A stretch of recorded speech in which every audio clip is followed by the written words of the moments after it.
오늘 소개할 책은 심리학이 이렇게 쓸모 있을 줄이야. 저자는 르시안, 출판사는 다연입니다.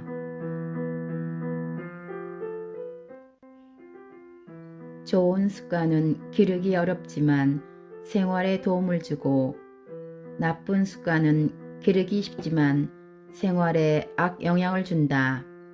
마크 매트슨. 흔히 나쁜 습관이 생기긴 쉬워도 좋은 습관은 기르기 어렵다고 생각한다. 그러나 사실 꼭 그렇지만도 않다. 좋은 습관이란 현재와 가식적인 미래에 긍정적인 영향을 주는 지속적이고 고정적인 행위로, 어떤 것이 좋은 습관이냐는 각자의 상황에 따라 달라진다. 심리학을 이용해 행동계획을 세울 줄 알면 새로운 습관을 기르는 일도 생각처럼 그리 어렵지만은 않다. 다만 뭐든 지나치면 오히려 거부 반응을 일으켜 역효과를 불러올 수 있으니 반드시 좋은 습관을 길러야 해 라는 강박을 버리고 대신 자기 자신한테 이렇게 말해보자. 뭐든 습관으로 만들 수 있고 습관은 언제든 고칠 수 있어. 우리는 누구에게 좋은 습관을 기르는 방법을 배워야 할까? 사실 가장 좋은 학습 대상은 바로 나 자신이다. 그렇다. 실제로 우리는 좋은 습관을 꽤 많이 가지고 있다. 그저 우리가 별로 신경 쓰지 않고 있을 뿐, 자세히 들여다보면 얼마든지 우리가 지닌 좋은 습관을 찾을 수 있다. 예컨대 99%의 독자들이 가지고 있을 좋은 습관, 바로 양치하는 습관이 그 중 하나다. 그렇다면 우리가 그동안 어떻게 양치하는 습관을 기를 수 있었는지 생각해보자. 먼저 양치는 짧은 시간 안에 완료할 수 있는 아주 간단한 일이다. 이는 우리가 하는 일련의 행동 중 가장 기본적이면서도 명확한 목표를 지닌 행위다. 실제로 우리는 매일 습관에 따라 상하 좌우로 이를 닦고 어떤 이는 설 때까지 제거한다. 어쩌다 이를 닦다 말면 화장실에서 볼일을 보담한 것처럼 찝찝한 기분을 느낀다. 그렇지 않은가? 간단하고 구체적이며 단숨에 해치울 수 있는 행동 절차는 좋은 습관의 기본 단위가 된다. 문제는 대다수의 사람이 좋은 습관을 기르겠다며 크고 장기적인 목표를 세우지만 정작 행동계획은 세우지 않는 데 있다. 행동계획은 매우 중요하지만 사람들이 착각하기 쉬운 개념이기도 하다. 우리는 흔히 새해가 되면 새해 목표를 세운다. 1년 후 이상적인 결과를 이끌어내겠다면서 말이다.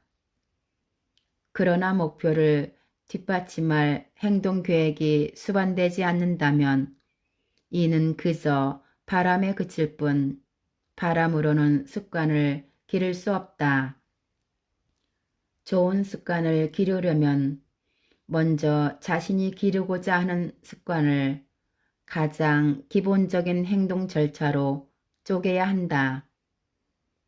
되도록 매일매일 실천할 수 있도록 일일 단위로 계획하면 좋다. 그래야 뇌가 그 일을 습관적 동작으로 인정해 별다른 생각 없이도 완료할 수 있게 된다. 그러니 운동 많이 해야지가 아니라 매일 30분씩 운동해야지라고, 책 많이 읽어야지가 아니라 매일 1시간씩 책을 읽어야지, 또는 매일 20페이지씩 책을 읽어야지 하고 다짐하라. 영어 공부를 하겠다는 마음을 먹었을 때에도 막연히 영어 공부를 해야겠다가 아니라 매일 인터넷 강의에 나온 단어를 5개씩 외우고 연습 문제를 10개씩 풀겠다는 구체적인 행동 계획을 세우는 것이 좋다. 시간과 수량, 행동으로 습관할 목표를 정하되 계획은 구체적일수록 좋다. 양치하기가 우리에게 자연스러운 습관이 될 수 있었는데에는 또 다른 이유가 있는데 그것은 바로 편리하기 때문이다. 우리는 아침에 잠에서 깨면 의례 화장실로 향한다. 마찬가지로 하나의 행동 절차를 습관으로 만들고자 할 때는 행하기 편한 절차일수록 유리하다. 예컨대 아침 일찍 일어나 운동하는 습관을 기르려고 한다 가정해보자. 그렇다면 하루 전날 밤 미리 운동복을 준비해서 침대맡에 두고 자는 것이다. 그러면 다음날 아침에 일어나자마자 즉시 운동복으로 갈아입을 수 있기 때문에 비몽사몽으로 옷장 서랍을 뒤지다 포기하고 다시 이불 속으로 들어가는 불상사를 막을 수 있다. 이처럼 한눈을 팔게 만드는 장애물을 되도록 모두 배제하는 행동을 일명 길 닦기라 부른다. 예전에 한창 일찍 일어나는 연습을 할 때 실제로 내게 아주 큰 도움이 되었던 작은 습관이 있다.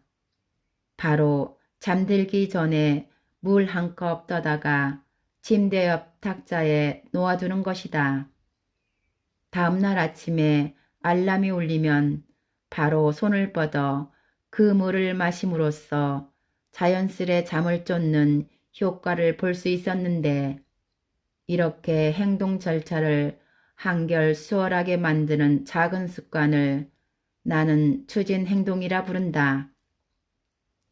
좋은 습관을 유지하는 사람은 강한 의지력과 함께 좀 더 쉽게 습관을 기를 수 있는 프로세스를 만들어 모든 과정을 단숨에 완료할 줄 안다. 우리가 길을 닦고 추진 행동을 계획하는 이유는 우리에게 의지력이 부족해서가 아니다. 사실 나는 당신의 의지력이 나보다 못할 거라고 생각지 않는다. 그러나 같은 일을 하루하루 반복하다 보면 흥미가 떨어지게 마련임을 잘 알고 있다. 이런 순간이 왔을 때 우리는 잠시 멈춰 생각을 하게 되는데 문제는 바로 그 잠깐의 순간에 한눈을 팔아 동력을 잃기 쉽다는 사실이다. 우리가 길을 닦고 추진 행동을 계획하는 이유는 바로 이러한 저항력을 최소화하기 위함이다. 친구 중에 뚱뚱했던 녀석이 있는데 그는 달리기를 하는 습관을 기르고 싶어 했다. 그래서 그는 매일 달리기를 하겠다고 계획을 정해놓았다. 그러나 경무에 시달린 몸을 이끌고 또 달리기를 해야 한다니 그 생각만으로도 피로가 몰려왔고 결국 시작도 하기 전에 포기해버렸다. 그는 최소 행동 단위의 개념을 이용해 아주 간단한 행동 계획을 세웠다. 간단해도 너무 간단해서 이마저 해내지 못한다면 자신에게 미안할 정도의 계획이었는데 그것은 바로 매일 퇴근하고 집에 돌아오면 무조건 운동화로 갈아 신고 현관까지 가는 것이었다. 물론 이 정도는 식은죽 먹기였다. 그런데 신기한 점은 운동화를 신고 현관에 도착하면 항상 자연스레 밖으로 발이 향하는 나는 사실이다. 현재 그는 이미 달리기가 습관이 된 것도 모자라 마라톤에도 도전하고 있다. 이를 실행 가능한 최소의 노력이라 하는데 만약 어떤 습관을 들이는데 번번이 실패한다면 바로 이 실행 가능한 최소의 노력을 해보라. 방법은 간단하다. 내 친구가 그랬듯 목표를 달성하기 위한 한 단계를 따로 떼어내어 아주 간단하고 사소한 일부터 행동해 보는 것이다. 단, 이 행동을 계획할 때에는 무슨 일이 있어도 매일 해내겠다는 자신과의 약속이 필수다. 내가 아침 일찍 일어나는 습관을 기르기 위해 전날 밤 물을 떠다 놓은 것처럼 지극히 사소한 행동도 추진 행동이 될 수 있다. 그러나 어떤 습관들은 그 자체로 충분한 추진력을 지녀 좋은 습관을 더 많이, 더 쉽게 기를 수 있게 연쇄작용을 일으킨다. 이러한 습관을 바로 핵심 습관이라고 한다. 예컨대 규칙적으로 운동을 하는 습관은 최고의 핵심 습관이다. 운동을 생활화하면 기분 전환은 물론 체력을 키울 수 있고 스트레스를 해소해주며 수면의 질을 높임으로써 무슨 일이든 완수할 수 있는 에너지를 얻을 수 있다. 일찍 자고 일찍 일어나는 습관 역시 개인적으로 강력 추천하는 핵심 습관이다. 충분한 수면을 취하면 좀 더 맑은 정신으로 더 많은 시간을 보낼 수 있고 충분히 햇빛을 쬐어 기분을 좋게 만들 수도 있기 때문이다. 게다가 점심시간 전까지 많은 일을 처리해 더 여유로운 저녁을 보낼 수도 있다. 미국 해군대장 윌리엄 맥레이 분이 학생들의 졸업식에서 했던 연설 영상을 봤는데 그 내용이 아주 인상적이었다. 그가 학생들에게 첫 번째로 건넨 조언은 매일 아침 자신의 잠자리를 정리하라는 것이었다. 그는 이러한 조언을 하는 이유로 다음 세 가지를 꼽았다. 첫째, 매일 자신의 잠자리를 정리함으로써 기상과 동시에 마땅히 해야 할 일 하나를 완수하게 된다. 둘째, 지극히 사소한 일이지만 일을 끝냈다는 사실이 작은 성취감으로 이어져 다음 일도 또 다음 일도 해낼 수 있다는 용기를 가지게 된다. 셋째, 인생에서 작은 실천이 얼마나 중요한지를 일깨워준다. 사소한 일도 제대로 해내지 못한다면 절대 큰 일을 논할 수 없다.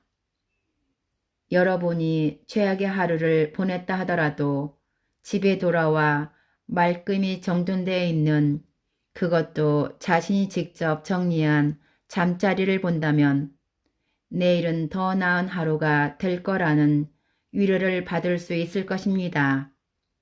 세상을 바꾸고 싶다면 자신의 잠자리를 정리한 일부터 하십시오.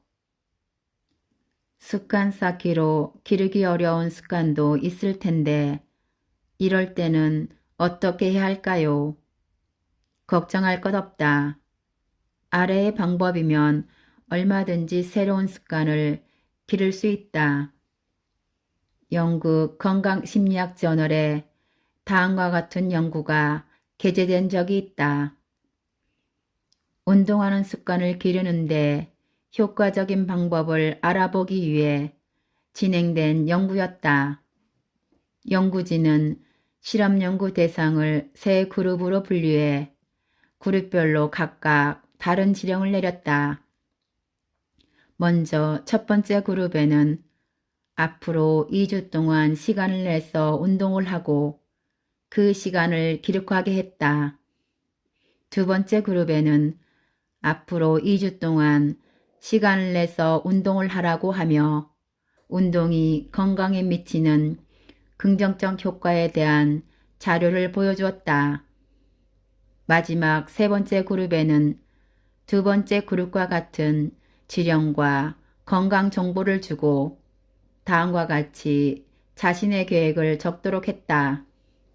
나는 다음 주 무슨 요일에 몇 시에 어디에서 20분간 고강도 운동을 할 것이다.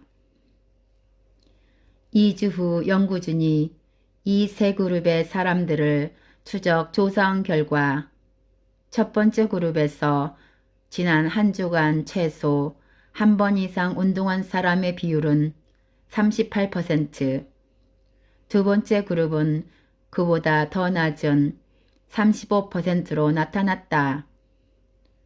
운동의 장점을 알려주고 운동하기를 독려해도 전혀 효과가 없었던 셈이다. 그러나 세 번째 그룹은 달랐다. 지난 한 주간 최소 한 번 이상 운동한 사람이 91%에 달했다. 세 번째 그룹의 사람들에게 이러한 결과가 나올 수 있었던 가장 중요한 원인은 바로 그들이 목표를 실행하기에 앞서 채워넣었던 그 말, 즉 실행 의도에 있었다. 이처럼 실행 의도를 적으면 계획을 완수할 확률을 크게 높일 수 있음은 다른 여러 연구를 통해서도 재차 입증되었다. 그렇다면 실행 의도를 적는 게 대체 어떤 도움이 되는 걸까? 먼저 이는 시간이 없어라는 핑계를 사전에 차단하는 역할을 한다. 바쁜 하루를 보내며 우리는 막상 하면 자신에게 좋지만 급하지 않은 일 또는 꼭 필요한 건 아닌 일을 맨 마지막으로 미뤄두고 결국 이 이유를 핑계로 하지 않을 때가 많다. 그러나 언제 어디서 무엇을 할지 실행 의도를 정하고 나면 일의 중요도가 살짝 달라진다. 자신과의 약속이 생기는 것과 마찬가지이기 때문이다. 그렇게 중요한 일이니 따로 시간을 내는 것이 당연하지 않겠는가? 다이어리에 자신의 실행 의도를 적어놓고 그 일을 함께할 친구를 찾는다면 약속을 깰 확률은 더욱 낮아진다. 매일 정해진 시간에 자신을 위한 일을 하다 보면 재충전의 기회를 가질 수 있을지도 모를 일이다. 1993년 트렌트 디어스미스는 갓 업계에 발을 들인 햇병아리 주식 브로커였다. 그러나 그는 단 18개월 만에 500만 달러를 벌어들이는 실적을 올렸다. 1년 후 그는 7만 5천 달러의 인텐시브를 받았으며 훗날 다른 증권회사로 연봉 20만 달러에 스카웃되었다. 그는 어떻게 그럴 수 있었을까? 그의 비결은 바로 클립에 있었다. 직업이 직업인지라 그는 매일 수많은 고객에게 전화를 걸어야 했다. 더 많은 고객에게 전화를 걸수록 영업 성공률이 높아지기 때문이었다. 업무를 시작하기 전 트렌트는 항상 120개의 클립이 들어있는 상자와 빈 상자를 준비했다. 그러고는 전화 한 통을 끝낼 때마다 클립 하나를 빈 상자로 옮겨 담았다. 이게 무슨 대단한 비결이냐고? 이 방법이 대단한 이유는 그가 목표를 눈으로 볼 수 있고 손으로 만질 수 있도록 한 데 있다. 단순히 클립을 옮기는 행동이었지만 그는 쌓여가는 클립을 통해 목표에 한 발짝씩 다가가는 자신을 발견하며 성취감을 얻었고 그 성취감을 다시 원동력으로 활용했다. 사실 종이나 화이트보드에 기록을 남기는 것만으로도 어떤 습관을 기르는데 큰 도움이 된다. 단, 이러한 도구를 활용할 때에는 몇 가지 포인트를 기억하자. 첫째, 그때그때 바로 기록할 수 있도록 쓰기 쉬워야 한다. 둘째, 발전했는지 퇴보했는지를 볼 수 있어야 하기 때문에 단순한 숫자 기록보다는 그래프가 더 좋다. 셋째, 한눈에 볼 수 있도록 눈에 잘 띄는 위치에 둬야 한다. 습관 쌓기를 계획하고 실행 의도를 기록하고 매일 이를 실천하며 그 결과를 시각화하고 있다 해도 부득이하게 계획을 변경해야 할 상황은 있게 마련이다. 어렵사리 자신을 컨트롤하게 되었는데 운명의 여신이 다시 당신을 시험에 들게 한다면 당신은 버틸 수 있겠는가? 아마도 많은 사람이 이러한 순간에 무릎을 꿇지 않나 싶다. 과거에 나도 그랬지만 사람들은 보통 자신의 계획을 이분법적으로 나누어 자신과의 싸움에 너무 많은 에너지를 소비하기 때문이다. 오늘 하루 계획을 완수하지 못했다고 가정했을 때 우리는 흔히 계획에 실패했다고 생각한다. 좋은 습관을 기르려면 21일 연속으로 꾸준히 해야 한다고 했는데 라고 생각하면서 말이다. 그러나 사실은 그렇지 않다. 먼저 21일이라는 숫자는 틀렸다. 솔직히 말해 습관을 들이는데 얼마만큼의 시간이 필요한지는 어떤 습관인가에 따라 모두 다르다. 게다가 관련 분야의 학술 연구에 따르면 습관을 들이는데 필요한 평균 일수는 약 66일이다. 그러나 좌절하기엔 이르다. 연구 결과에 따르면 가끔 하루, 이틀 빼먹는다고 해도 습관을 기르는데 그리 큰 영향을 미치지 않기 때문이다. 하루를 빼먹었다고 그 다음날 2배로 보충하려 하거나 자기 자신에게 벌을 줄 필요도 없다. 장기적으로 봤을 때 이런 행동은 스트레스를 가중시켜 오히려 중독폭이라는 결과를 초래할 수 있다. 그렇다면 어떻게 하는 것이 가장 좋을까? 내가 추천하는 방법은 2가지다. 먼저 초심을 잊지 않는 것이다. 초심을 잊지 않는 것이 중요하다는 의미이다. 초심은 곧 에너지의 원천이며 변화하고자 하는 당신의 마음을 상징하기 때문이다. 유학을 가야 하니까 매일 30분씩 영어 회화를 연습한다. 가족들에게 가장 좋은 모습을 보여야 하니까 매일 10분씩 바른 자세로 앉아 연습을 한다. 좋은 몸매를 갖기 원하기 때문에 매일 피트니스 센터에서 1시간씩 운동을 한다. 이렇게 초심을 적었다면 그 다음은 비상계획을 적을 차례다. 비상계획은 일상생활 속에서 반드시 맞닥뜨리게 될 돌발 상황에 대처하기 위한 것으로 돌발 상황이 발생했을 때 많은 시간을 들여 고민해야 하는 수고나 계획이 틀어져서 생기는 죄책감을 덜어준다. 그날 저녁에 몸이 잡히면 아침에 일찍 일어나 달리기를 하자.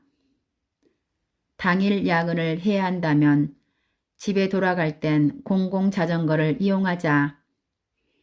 큰 이모가 오시면 이틀 동안은 쉬자. 동기부여가 제대로 되지 않는다고 느낄 때에는 초심을 잊지 않기 위해 적어놓은 글, 돌발 상황을 맞닥뜨렸을 때에는 비상계획을 적어놓은 글을 꺼내 읽어본 후 그 계획대로 실천하라. 애당초 자신이 왜 변하라고 했는지 다시 한번 주의를 환기시키면 나약해진 현재의 자신과 맞설 힘을 얻을 수 있다. 거기에 비상계획까지 읽으면 돌발 상황에도 심란해하지 않고 자제력을 유지할 수 있으며 자신과 타협했다는 죄책감도 줄일 수 있다.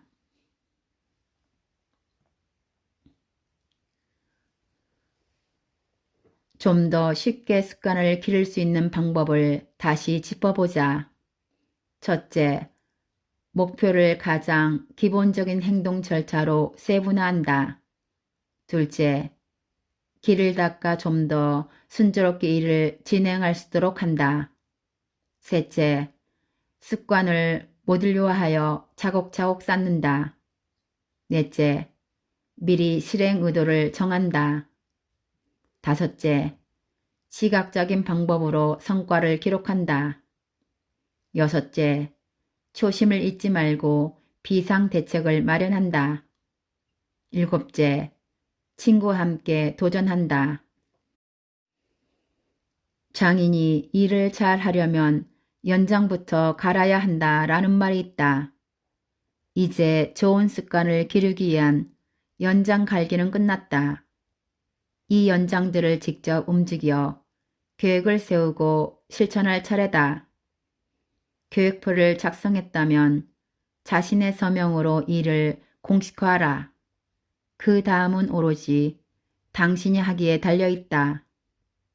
하다 보면 분명 장애물과 변화에 부딪히고 어쩌면 하루 이틀 자신과의 약속을 어길 날도 있을 것이다.